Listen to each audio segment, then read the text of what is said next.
अब आते हैं इस सवाल पर कि भारत और इंडिया में से क्या सही है। संविधान सभा में इस पर खूब बहस हुई थी। यह हमारे संविधान का अनुच्छेद 1 है और उसमें लिखा हुआ है India that is Bharat shall be A union of states.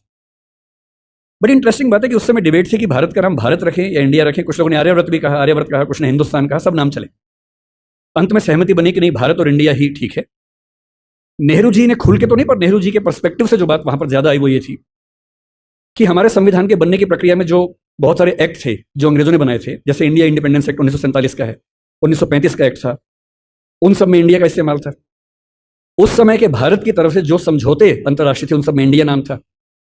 पश्चिम की दुनिया हमें इंडिया के नाम से जानती थी, अमेरिका हो, फ्रांस हो, कोई भी हो, सब इंडिया जानते थे। नेहरू जी का मिजाज जो था वो ये भी था कि हमें ग्लोबल पर्सपेक्टिव में चीजों को देखना है, पूरी दुनिया से संवाद करना है, क्योंकि उनकी रुचि अंतर्राष्ट्रीय मुद्दों में ज्यादा थी, बहुत ज्यादा थी। मेरे ख्याल से इन सब वजहों से तय हुआ कि हम अपना नाम इंडिया रखेंगे, पर इंडिया के बराबर महत्व भारत का भी रहेगा। तो लिखा गया India that is Bharat. India जो कि भारत है, राज्यों का एक संघ होगा।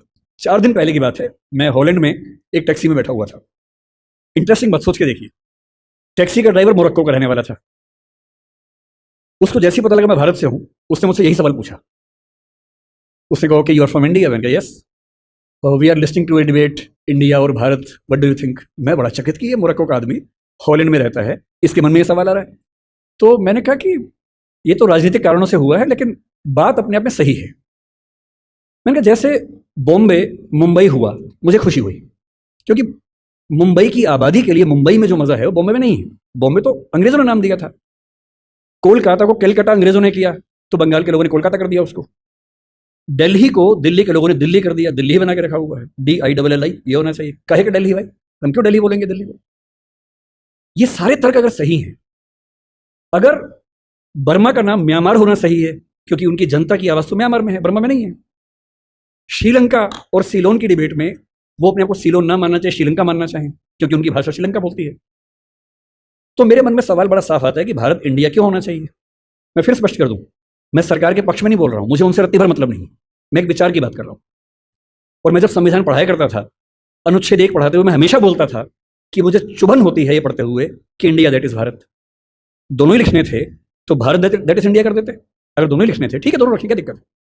इंटरेस्टिंग बात इसके बाद है, मोरक्को के उस ड्राइवर ने उसके बाद पता क्या कहा, हिंदी में करता हूं। बोले अच्छा अच्छा ये मामला है, अब समझ में आया। फिर बोले कि बड़ी इंटरेस्टिंग बात है, हमारा नाम मोरक्को पड़ गया फ्रेंच लोगों की वजह से। मोरक्को के लोग मोरक्को को मगरिब बोलते हैं। और जब मैं सऊदी अरबिया गया, सऊदी अरब के लोगों ने मुझसे पूछा कहां से आए हो, मैंने कहा मोरक्को। उन्होंने इस भाव से देखा कि मैं पागल हूं। बोले नहीं, मगरिब से आए हो।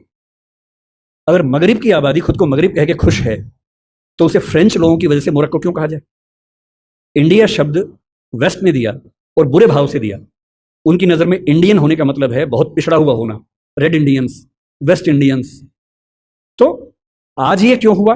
मैं समझता हूं कि राजनीतिक निहितार्थ है और उस राजनीति में मेरी रुचि जरा सी भी नहीं है, लेकिन ये आज हो या कभी भी हो, मैं इस पक्ष में हूं कि देश का नाम देश की भाषा में होना चाहिए और देश की भाषा भारत के पक्ष में है। आप इंडिया भी रख लीजिए, इंडिया दैट इज भारत के बदले भारत दैट इज इंडिया मेरी पहली पसंद होगी। मुझे इंडिया से दिक्कत नहीं है, पर भारत मेरी पहली मोहब्बत है।